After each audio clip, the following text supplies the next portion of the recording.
मुख्यमंत्री माझी लाडकी बहीण योजनेत मोठा बदल। अर्ज करण्याची मुदत 31 ऑगस्ट पर्यंत। मुख्यमंत्री माझी लाडकी बहीण योजनेतून राज्यातील महिलांना दर महिन्याला 1,500 रुपयांचा आर्थिक लाभ देण्यात येणार आहे। या योजनेच्या पात्रतेत अधिवास प्रमाणपत्र आवश्यक असल्याची अट होती, पण आता लाभार्थी महिलांकडे अधिवास प्रमाणपत्र उपलब्ध नसल्यास त्याऐवजी 15 वर्षापूर्वीचे रेशन कार्ड किंवा मतदार ओळखपत्र किंवा शाळा सोडल्याचा दाखला किंवा जन्म दाखला यापैकी एक प्रमाणपत्र ग्राह्य धरण्यात येणार आहे। याशिवाय योजनेत 5 एकर शेतीची अट होती, ती पण आता वगळण्यात आली आहे। मुख्यमंत्री माझी लाडकी बहीण योजनेत लाभार्थी महिलांचा वयोगट 21 ते 60 ऐवजी आता 21 ते 65 असा करण्यात आला आहे।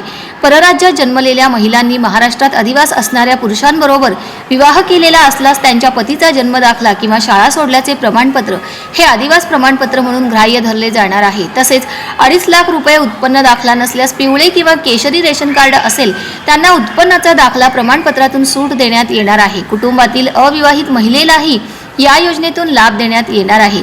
उपमुख्यमंत्री अजित पवार म्हणाले, योजनेअंतर्गत अर्ज करण्याची मुदत 2 महिने असणार असून 31 ऑगस्ट पर्यंत लाभार्थी महिलांना अर्ज करता येईल। 31 ऑगस्ट 2024 पर्यंत अर्ज केलेल्या लाभार्थी महिलांना 1 जुलैपासून दरमहा 1500 रुपयांचा लाभ एकत्रित मिळेल। या योजनेच्या पात्रतेमध्ये अधिवास प्रमाणपत्र आवश्यक होते, पण आता त्याऐवजी 15 वर्षापूर्वीचे रेशन कार्ड, मतदार ओळखपत्र, शाळा सोडल्याचा दाखला, जन्म दाखला यापैकी एक पुरावा चालेल। योजनेतून 5 एकर शेतीची अट वगळण्यात आली असून लाभार्थी महिलांचा वयोगट 21 ते 60 वर्षाऐवजी 21 ते 65 वर्षापर्यंत करण्यात आला आहे।